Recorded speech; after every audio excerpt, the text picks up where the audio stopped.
Hello everyone, मैं doctor Nita Sahu. आज हम लोग पढ़ेंगे कम्युनिकेशन के बारे में, जानेंगे इसका कॉन्सेप्ट, कैरेक्टरिस्टिक्स और टाइप्स क्या है। व्हाट इज़ कम्युनिकेशन या संप्रेषण क्या है? कम्युनिकेशन एक प्रोसेस है, ये एक प्रक्रिया है जिसमें व्यक्ति अपने विचारों, अपने ज्ञान, अपने फीलिंग्स को दूसरों के साथ शेयर करते हैं या दूसरों के साथ आदान प्रदान करते हैं। कम्युनिकेशन शब्द लैटिन भाषा के कम्युनी शब्द से निकलकर आया है, जिसका अर्थ है कॉमन या सामान्य।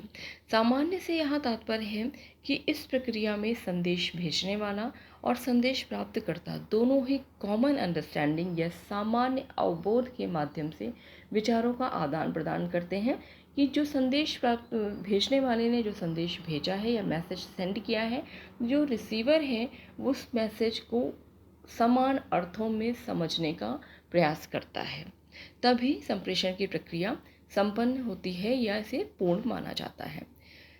कम्युनिकेशन का जो प्रोसेस है ये एक टू वे प्रोसेस है, जिसमें एक एंड पर सेंडर का होना आवश्यक है, तो दूसरे एंड पर जो रिसीवर है, जो मैसेज प्राप्त करता है, उसे भी होना आवश्यक है। और जो रिसीवर है वो मैसेज को प्राप्त करने के बाद में उसके बदले में फीडबैक देता है या अपना मैसेज सेंड करता है, तभी ये कम्युनिकेशन की जो प्रोसेस है वो पूरी होती है। It includes verbal and non verbal means of interaction. Communication या संप्रेषण की प्रक्रिया में हम शाब्दिक और अशाब्दिक माध्यम का प्रयोग कर सकते हैं। शाब्दिक या अशाब्दिक या सांकेतिक माध्यम से हम अपने संप्रेषण की प्रक्रिया को पूरा करते हैं या अपने विचारों का आदान प्रदान करते हैं। कम्युनिकेशन की प्रोसेस को देखने के लिए हम कुछ डेफिनेशंस को देख लेते हैं। एडगर डेल की डेफिनेशन है, या एडगर डेल ने कहा है, communication is a sharing of ideas and feelings in a mood off mutuality. संप्रेषण विचारों और भावनाओं का आदान प्रदान है। एक मूड ऑफ म्यूचुअलिटी का मतलब पारस्परिक मूड में, यानी जहाँ पे जो संदेश भेजने वाला भी संदेश भेजना चाहता है और जो संदेश प्राप्त करता है वो भी संदेश प्राप्त करता है उसको उसी तरीके से। तो इससे sharing of ideas and feeling. इसके बाद है हॉवलैंड की डेफिनेशन। हॉवलैंड कहते हैं, communication is a process by which an individual the communicator transmits usually verbal symbol to modify the behavior of other individual receivers। यहाँ पर कम्युनिकेशन, इनका कहना है कि कम्युनिकेशन एक प्रक्रिया है जिसमें कि जो कम्युनिकेटर है वो मैसेज भेजता है, यूजुअली वर्बल यानी शब्दों का प्रयोग करके वो अपने मैसेज को रिसीवर तक पहुंचाता है। कीटॉन का कहना है, communication can be defined as the process of transmitting information and common understanding from one person to another। Solomon states that communication in its wider sense is a process whereby people convey knowledge, influence each other and create and maintain a basis of shared notion। यानी इन तीनों ही definitions के में एक बात common यही है कि communication एक प्रक्रिया है जिसमें इंफॉर्मेशन को ट्रांसमिट किया जाता है या भेजा जाता है। कॉमन अंडरस्टैंडिंग यहाँ पर ज़रूरी है, यानी जो मैसेज जो सेंडर है, जो भी वो मैसेज सेंड कर रहा है उसी अर्थों में, उसी मीनिंग में अगर रिसीवर के द्वारा नहीं समझा जाता है तो फिर ये कम्युनिकेशन इंटरप्ट हो सकता है, कम्युनिकेशन का जो प्रक्रिया है वो बाधित हो जाती है।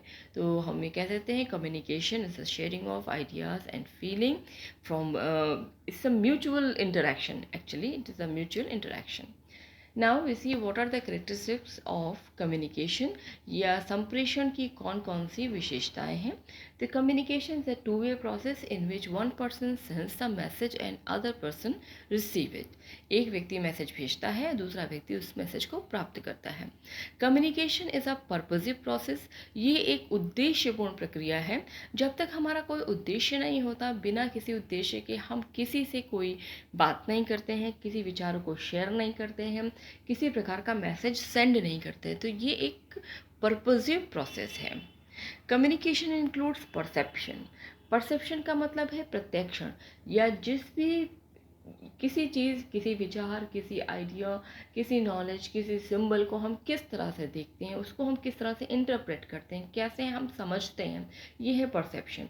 तो if the receiver does not have the right perception, receiver यानी संदेश प्राप्त करने वाला व्यक्ति जिसको हम मैसेज सेंड कर रहे हैं, अगर उसने मैसेज को सही अर्थों में परसीव नहीं किया है या उसका परसेप्शन अच्छा नहीं है, तो हम ये कह सकते हैं कम्युनिकेशन की जो प्रोसेस है वो it may be interrupted. Communication occurs everywhere intentionally और अनइंटेंशनली, जानबूझकर या स्वतः, ये एक ऐसी प्रक्रिया है हर जगह हर समय होती रहती है, जाने या अनजाने में। Effective communication is one of the fundamental elements of good teaching. अच्छे शिक्षण का आधार ही इफ़ेक्टिव या प्रभावी कम्युनिकेशन है। अगर कक्षा शिक्षण हो या ऑनलाइन या ऑफलाइन किसी भी तरह का शिक्षण है, अगर शिक्षक अपने विचारों को, अपने मैसेज को अपने स्टूडेंट तक नहीं पहुंचा पाता है, तो इस प्रकार का कम्युनिकेशन इफ़ेक्टिव नहीं कहा जा सकता, या हम ये कह सकते हैं इस प्रकार का कम्युनिकेशन पूर्ण ही नहीं हो सकता है। Mutual interaction and feedback is necessary for communication. Communication, जैसे हम पहले भी बात कर चुके हैं, ये म्यूचुअल इंटरेक्शन है, कॉमन अंडरस्टैंडिंग है। म्यूचुअल इंटरेक्शन यानी एक व्यक्ति मैसेज भेजेगा तो दूसरा व्यक्ति उस मैसेज को रिसीव करने के लिए होना चाहिए और उस मैसेज के बदले फिर वो मैसेज करेगा, तो ये सब म्यूचुअल इंटरेक्शन, परस्पर आदान प्रदान और साथ साथ फीडबैक। फीडबैक मतलब पृष्ठ पोषण, जो मैसेज प्राप्त करता है तो वो हाँ या नहीं या मैसेज अपना भेजकर उस तरह से वो जवाब देगा कि हाँ उसे मैसेज मिल गया है, उसने उस मैसेज को समझ लिया है। तो mutual interaction and feedback both are necessary elements of this communication process. Communication may be verbal, non-verbal, it further may be oral, written and symbolic. तो कम्युनिकेशन की जो प्रक्रिया है, वैसे तो मेनली इसको हम दो भागों में बांटते हैं, verbal and non verbal.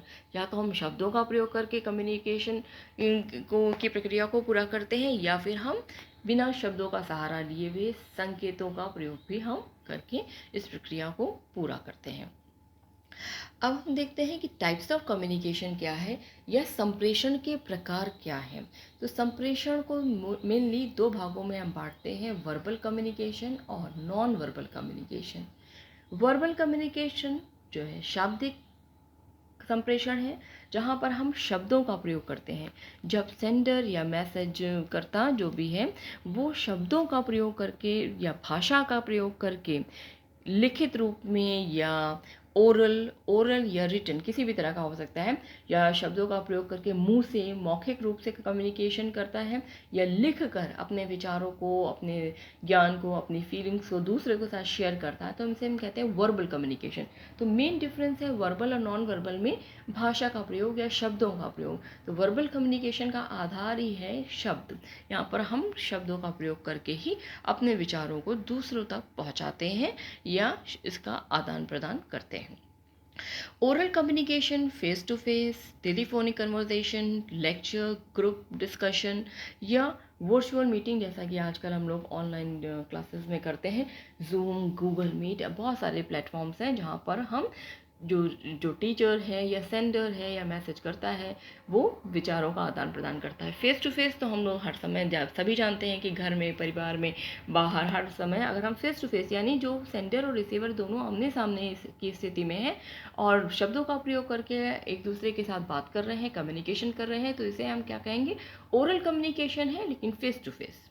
Telephonic conversation भी ओरल कम्युनिकेशन है, यहाँ पर भी हम शब्दों का प्रयोग कर रहे हैं और टेलीफोन है या मोबाइल है, कैसे भी हम एक अपना मैसेज एक स्थान से दूसरे स्थान पर यानी रिसीवर तक पहुँचाते हैं।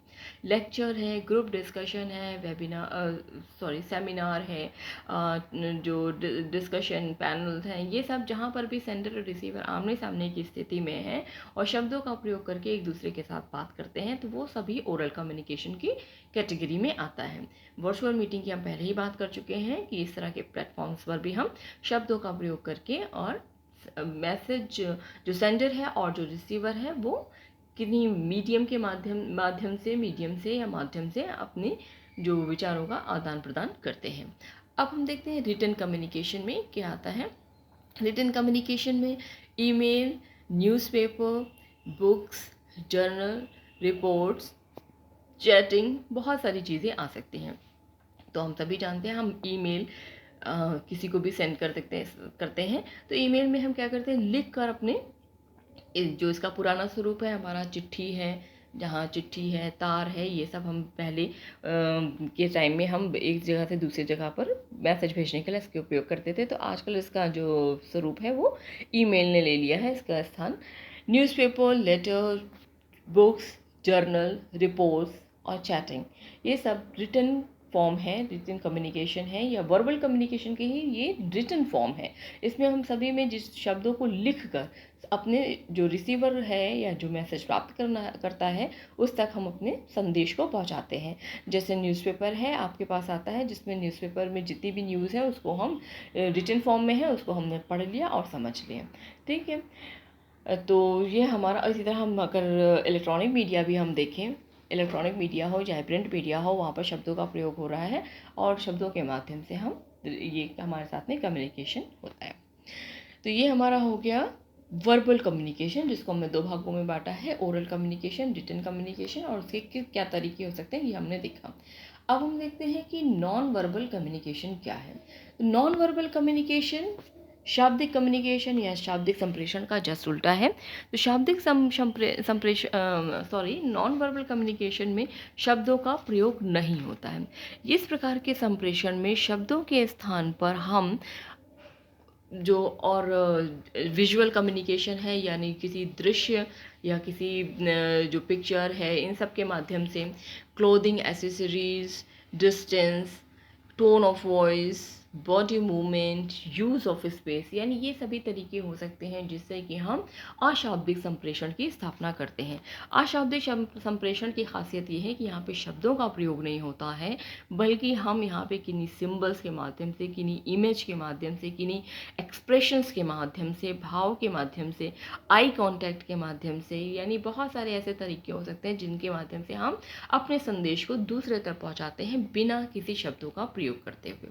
अब हम देखते हैं कि हमने ये जो यहाँ पर इसके 6 तरीके या 6 प्रकार बताए हैं, इनको हम एक एक करके समझते हैं।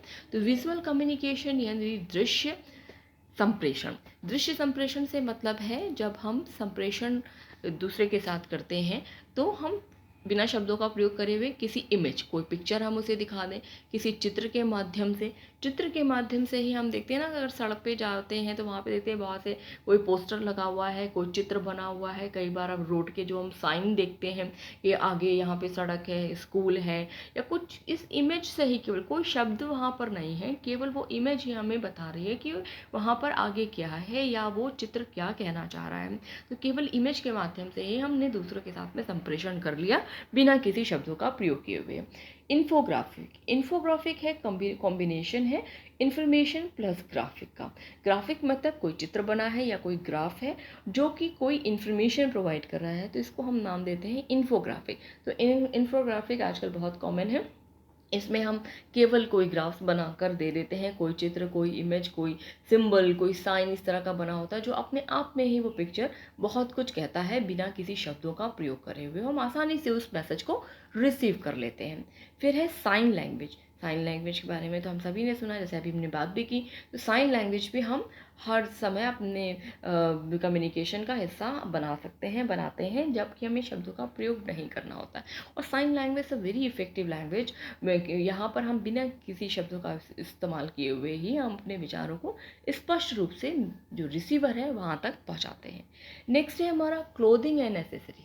क्लोथिंग एंड एसेसरीज से मतलब है वेशभूषा, जो हमारा अटायर, हमारी वेशभूषा कैसी है, जो हमारा क्लोथिंग, जो हमारे जो एसेसरीज, इसका ड्रेसिंग सेंस हमारा कैसा है, हमने किस तरह का इनका अपना अपीयरेंस इस समय धारण कर रखा है, ये ही अपने आप में बता देता है कि हम क्या करने जा रहे हैं। जैसे हम अपने देश में देखते हैं कि हमारे यहाँ तो डिफरेंट स्टेट्स में भी जो जो ड्रेसिंग सेंस है वो बिल्कुल अलग है, उनका पहनावा बिल्कुल अलग है। तो हम देखते ही बता देते हैं कि ये व्यक्ति इस स्टेट से बिलोंग करता है, या ये व्यक्ति ये डांस की ड्रेसेस भी अलग हैं, तो हम देखते ही बता देते हैं कि ये पर्टिकुलर डांस के लिए ये ड्रेस यूज़ होती है, दैट मीन्स ये वाला डांस होने जा रहा है ना, ये वाला डांस के ये जो आर्टिस्ट हैं।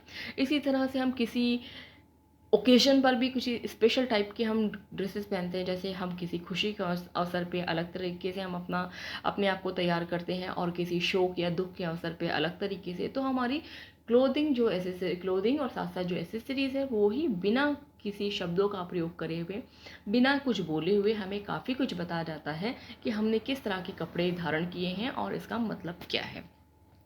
नेक्स्ट है हमारा डिस्टेंस। डिस्टेंस या दूरी। दूरी, जब हम संप्रेषण स्थापित करते हैं या कम्युनिकेशन की जब प्रक्रिया चल रही होती है तो दूरी यानी डिस्टेंस, जब नॉन वर्बल कम्युनिकेशन हमें करना है तो ये दूरी बहुत ही इंपॉर्टेंट है, जो कि दूरी ये तय करती है कि हमारा कम्युनिकेशन किस तरह का है।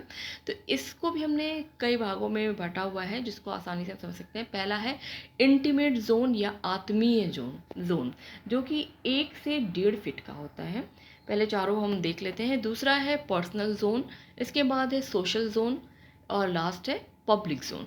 तो इंटीमेट जोन या आत्मीय जोन, जब हमारा कम्युनिकेशन बहुत ही करीब के लोगों से होता है, जैसे घर परिवार में हम देखते हैं ना, फादर एंड डॉटर का, मदर एंड डॉटर का, सिस्टर एंड ब्रदर का, भाई बहनों का, आपस में जो हम कम्युनिकेशन करते हैं तो हम बहुत डिस्टेंस नहीं यूज़ करते हैं, यानी ये हमारा बहुत करीब का कम्युनिकेशन है।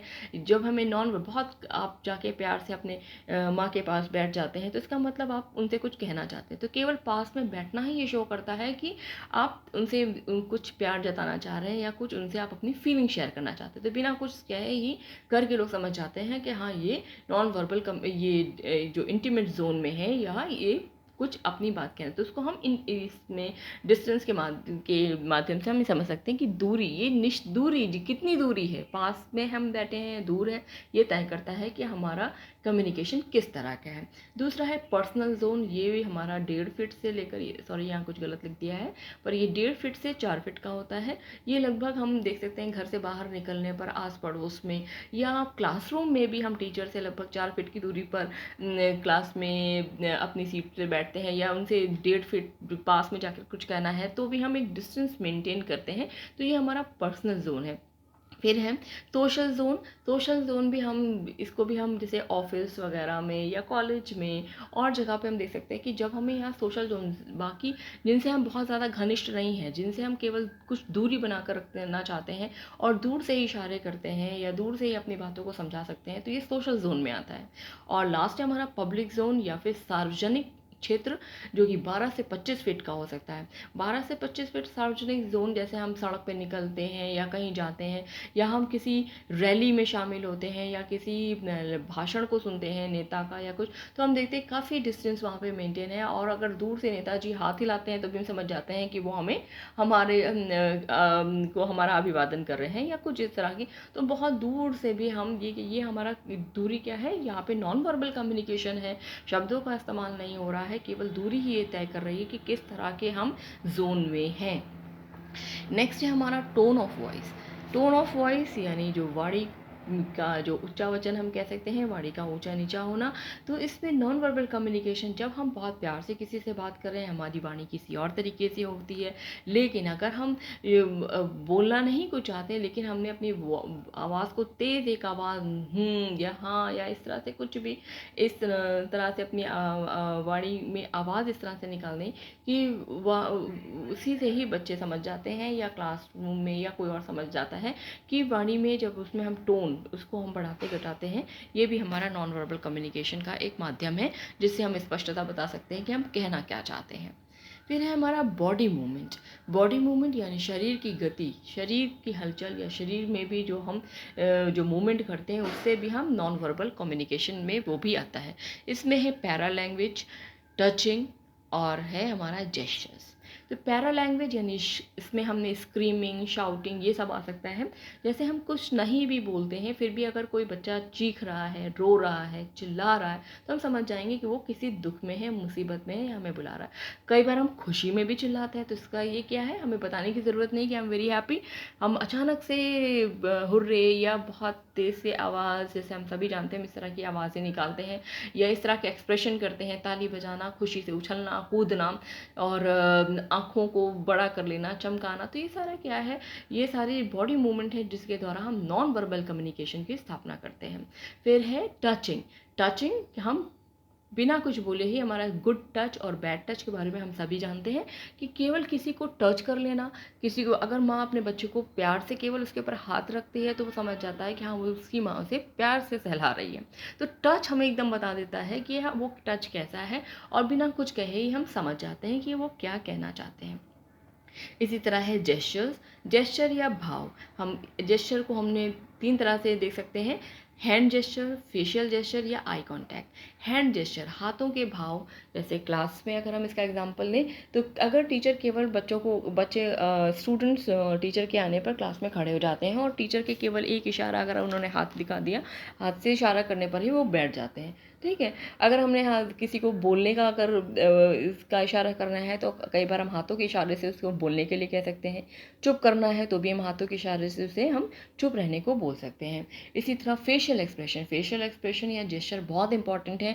बहुत ज़्यादा नॉन वर्बल कम्युनिकेशन हम अपने फेशियल जेस्चर से करते हैं। बिना कुछ कहे ही हमारी आंखों हमारे चेहरे के जो भाव ये बता देते हैं कि हम क्या कहना चाहते हैं, या हमारा चेहरा इस समय गुस्से में है, या हम खुश हैं, या हम किसी की आलोचना करना चाह रहे हैं। बहुत जो कहते हैं ना कि face is a mirror of personality, तो सेम चीज़ यहाँ पर है कि जो हमारा जो फेस क्या कहना चाहता है, जो जेस्चर है, वो भी कम्युनिकेशन का एक हिस्सा है। आई कांटेक्ट, आंखों के इशारों से या इसे हम चक्षु संपर्क भी कहते हैं।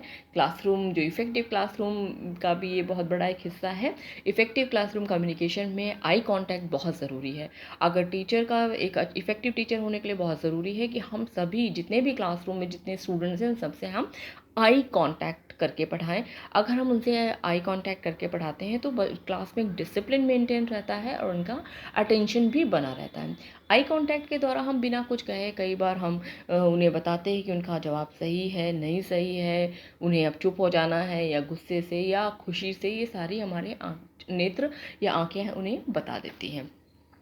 तो ये बॉडी मूवमेंट में भी हमने देखा कि किस तरह से हम बिना कुछ बोले शरीर की गतिविधियों से, शरीर की हलचल से हम नॉन वर्बल कम्युनिकेशन स्थापित कर सकते हैं। और लास्ट है हमारा यूज़ ऑफ स्पेस या seating order. Use of space मतलब स्थान का प्रयोग। अशाब्दिक संप्रेषण में स्थान का प्रयोग बहुत इम्पॉर्टेंट रोल प्ले करता है। यहाँ पर बिना किसी शब्द के बोले भी जो सीटिंग ऑर्डर है, जो बैठने का क्रम है, बैठने की व्यवस्था, ये बहुत कुछ बताती है कि यहाँ ये किस तरह की व्यवस्था है। सपोज़ हम किसी मीटिंग में जाते हैं, सपोज़ हम किसी जगह पर किसी फंक्शन में जाते हैं, तो अगर हम सपोज़ किसी मीटिंग में जाते हैं तो हम देखते हैं अगर सीटिंग अरेंजमेंट राउंड शेप में है या स्ट्रेट शेप में, किसी भी शेप में है, तो जो सेंटर में जो व्यक्ति बैठता है तो बिना कुछ कहे ही हम समझ जाते हैं कि वो चीफ गेस्ट है, या वो चेयरपर्सन है, या वो मेन पर्सन है जिसकी हमें बात सुननी है। या किसी फंक्शन में जाते हैं तो जो फ्रंट रो में जितने लोग बैठते हैं वो समझ जाते हैं हम अपने आप ही कि ये वीआईपीज हैं, या जो पोडियम पे खड़ा है, पोडियम पे जाता है, वो इम्पॉर्टेंट है। तो सीटिंग ऑर्डर हमारा क्या है, जो हमारा यूज़ ऑफ स्पेस क्या है, हम स्थान का प्रयोग किस तरह करते हैं, स्थान का प्रयोग करके ही हम बता देते हैं कि हम क्या कहना चाहते हैं। और हम लोग ये भी देख सकते हैं कि बिना कुछ कहे ही ये सीटिंग ऑर्डर या यूज़ ऑफ स्पेस भी नॉन वर्बल कम्युनिकेशन का एक अच्छा और बड़ा माध्यम है। तो आज हमने देखा कि कम्युनिकेशन क्या है, इसकी कुछ डेफिनेशन से समझा, इसकी कैरेक्टरिस्टिक्स क्या हैं ये भी देखी, और फिर इसके टाइप्स क्या हैं ये भी हमने समझा। Thank you for watching this video.